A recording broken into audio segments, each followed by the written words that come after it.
I'm Ben Gonzalez with the Texas Department of Insurance, and this is the Texas Insurance Podcast. On each episode, we're going to take a look at an insurance issue, why it's important to you, and tips to help save you money and protect your property. Today, we're going to talk about what you need to know about car break-ins and theft of your personal items. For expert insight, we spoke to Sergeant Tracy Hicks with the Houston Police Department's Auto Theft Crime Task Force. He talks about how thieves pick their targets, how long it takes them, and what they're really after. Where are break-ins most likely to occur? Is it somewhere where you're going to be parked for a long period of time or at home? Well, here in Houston, our biggest thing is mostly the restaurants, the gyms, even the convenience stores. It's not the long-term cars, parked overnight in town here. Our biggest problem is not, the kids at nighttime, walking through a neighborhood and looking in people's cars. Ours are very quick and easy. It's the lunch crowd, the dinner crowd, people going to the yoga studios, obviously our gyms. We have 1,000 gyms, and that's prime pickings, because I think criminals learn over the years, where, they're not going to return to places where they struck out, basically. So they're going to go to places they know.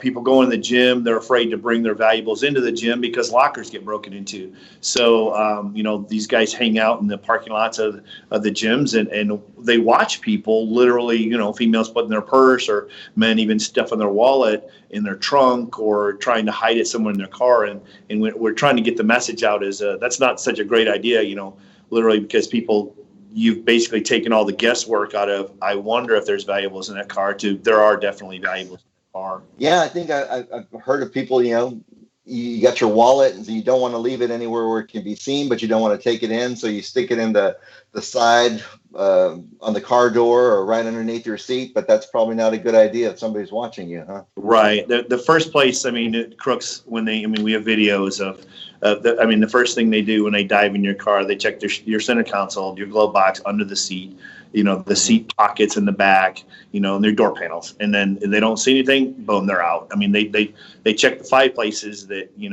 that everyone hides their stuff, and then they're out. It's quick. They're not going to get caught in there they're not going to be in your car for more than 15 seconds. And as far as the places that it occurs, like you said, the gyms or a restaurant, they know you're going to be busy for at least an hour as you go in. So now we've had, because of the COVID, and obviously the statewide here, we've had almost all the restaurants, the gyms, everything's been closed, and so we actually it concentrated our car break-ins to the parks, where people were still able to jog, or people were able to even go outside and have any fresh air at all. So that's where all the cars were. There were no cars. There were no cars at the gym. So all of our crooks all concentrated their efforts, which was good on our part, because we could concentrate our undercover officers in those places. But now, as stuff starts to open back up, just not just here in Houston, but everywhere, we're actually seeing huge numbers. It's like the crooks kind of took off a little bit of time too. But they're back out at the gyms are slowly opening, but not all of them are open. The restaurants are open, but not all of them. They're going where the vehicles are. What makes a car a target as opposed to the one that's right next to it? Like I said, a lot of these guys, they watch. They're looking for people actually placing. You go to a restaurant, a Chili's or Olive Garden for lunch. A lot of people bring their laptops or whatever, and they know they're having a business lunch, and they don't want to bring, that large clunky laptop in. And these guys sit in the parking lots, they're there at 10:45. I've seen them myself. A lot of times, we have videos and videos and videos of people just looking. There's not a particular car. I think it's a lot of times they're watching for behaviors. When a lot of people go away from home, they might be more vigilant to, I would never leave my purse or leave my car unattended or leave my car running. But when people get close to home, they kind of let their guard down. We all have our favorite grocery store that we go to, and you've stopped there 1,000 times to pick up bread and milk, and leaving something like your laptop or something valuable, your camera bag, whatever, in your car. I'm just going to run in here for a minute. That's what crooks are hoping for. They're going to the daycares. They're going to the local convenience stores where you've gotten your cup of coffee every morning for the last 3 years. The clerk, and you let your guard down because you've done it 100 times. In the wintertime, people have a tendency to leave their car running. They're only 2 blocks from home. Their car's not warmed up. They run inside for just a second, grab a coffee, and come back out. Same thing on the way home. You grab something quick. People are leaving their cars. It's hot in Texas. We don't want the AC. And that's what these crooks are looking for. They're looking for not a particular car, but a pattern of behavior. And they're going to go where those patterns are profitable for them. And is it a matter of a newer car or older car, or is it just having an easy target or an open door? Do they break in, or is it just looking for open doors? It depends. A lot. We have, probably a third of the BMVs are open doors. I mean, we do here in Houston. We some of the community service officers will actually go into an apartment complex with a manager and just check doors, and we'll leave we have little report cards, and you would be shocked at the number of cars we find unlocked. And I've talked to people and say, well, I don't have anything valuable. I don't want them to break a window, which costs me $300, $400, $500. I just leave my car unlocked, which we tell people, no, do not do that. It just gives them an easier way to, if they are actually looking to steal the car. Anything else we can do to prevent break-ins? The best thing, and it's been said 1,000 times, and there's posters, and everyone sees the signs, is not leaving valuables in your car. And these guys are gonna, I tell people, hey, if you don't leave anything of value in your car, they're not gonna hit your car. In Houston, and then also Dallas, Austin, the bigger cities in Texas, we've actually seen quite a big shift in the last year.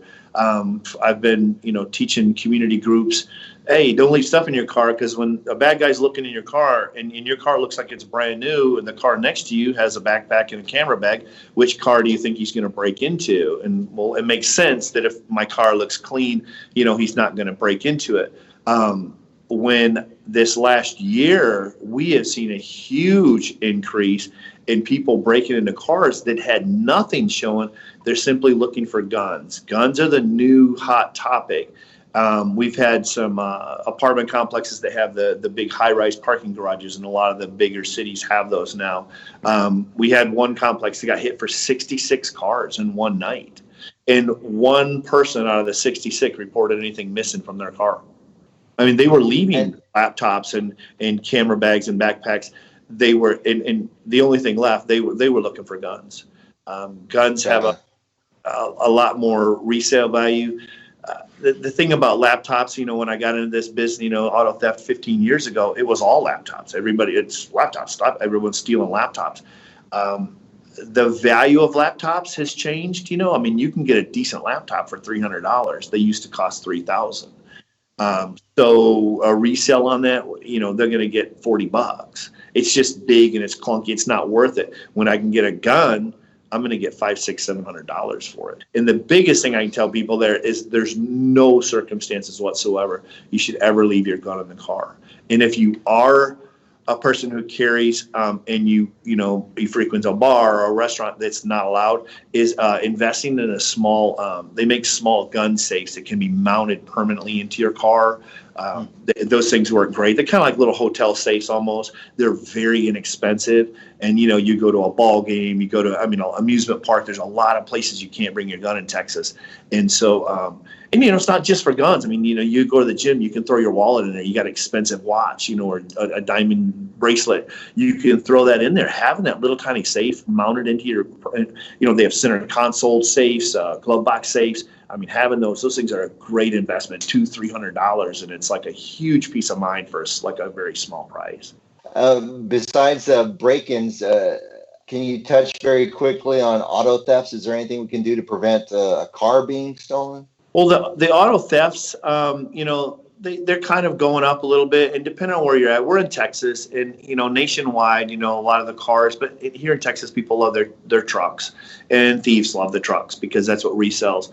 We've had a huge increase of Chevy trucks. It used to always be Fords, the 08s and older, the old vehicles that don't need the key fob. Well, criminals have figured out that GMC products which includes Cadillac, GMC, and Chevy, all have the same motor, and there's a very easy way they can be stolen now. So we always used to see the older vehicles. A lot of people think, well, I have an old vehicle. I don't need to spend any money to prevent it from being stolen, like, spending expensive alarm or a club or a kill switch. Well, you're actually a lot more likely, about 10 times more likely to have your car stolen if you have an older car, like an 08 or older, because a lot of these people, they're not stealing a 2000 Tahoe to part it out. It's not, it's worth $1,000. It's not worth the whole vehicle itself. The parts aren't worth anything. They're stealing old cars to commit other crimes. If you're going to go rob somebody, you're going to go shoot somebody, you're going to go commit other crimes, you just need a car. And so the older cars are easy to steal because they don't have that key fob in them. What they have figured out is the Chevys 2015s till the brand new ones, they have found a way to bypass that key fob, which I'm not going to tell you. No, don't tell us. That's sure. fine. All right. No. But as far as the newer cars that are stolen, a lot of them are stolen with because of the key fobs. The key fobs are kind of handy to have. That the car has to sense that key fob in there. So the criminals have learned more. There's more financial crimes involved. Valets or dealership ripoffs have went through the roof as opposed to what they used to be, because they have to find a way to get that key. And it's not always what's inside the car that can draw thieves' attention. Sergeant Hicks also shared that police have seen a spike in thefts of catalytic converters. That's part of the exhaust system under the car. Those parts contain a few grams of precious metals like platinum and rhodium, making them especially valuable to resell. And thieves often target hybrid cars like the Toyota Prius because it's easy to remove the catalytic converter and the metals are less likely to be corroded than in a traditional gas engine car. Another trend Sergeant Hicks told us about was some creative car thieves taking orders for specific vehicles, often custom pickups. The thieves take photos of the parked trucks and then advertise them for sale in other cities. When they find a buyer, they make their move and steal that particular truck. It cuts down on the time the thieves have to hold the stolen property and gets it out of town quickly, often hundreds of miles away. So, what can you do to avoid having your car broken into or stolen? Well, you've heard all this before, but it's still the best way to prevent being a target. You need to lock your doors, roll up your windows, and always take your keys with you. Park in a garage if you can, or at least in a well-lit area. And if you have an alarm or a starter kill system, you need to use it every time. And it helps to make it as obvious as you can to the thieves. That little red blinking light, that might be the only difference between your car and the one next to it. And if you drive a Prius or another hybrid, you might consider buying a casing or converter lock to protect your catalytic converter from theft. And finally, if your car is stolen, your auto insurance will probably cover it as long as you have comprehensive auto coverage. Those policies will also cover high-value parts like the catalytic converter or the airbag in your steering wheel. If you have property stolen from inside your car, that may be covered by your home or renter's insurance, depending on the policy and your deductible. If you have questions about your auto insurance or any kind of insurance coverage, we've got lots of information on our website at tdi.texas.gov. You can also call our helpline at 800-252-3439. And remember to subscribe to the Texas Insurance Podcast, wherever you get your podcasts. That way you don't miss out on this important information. We'll talk to you next time.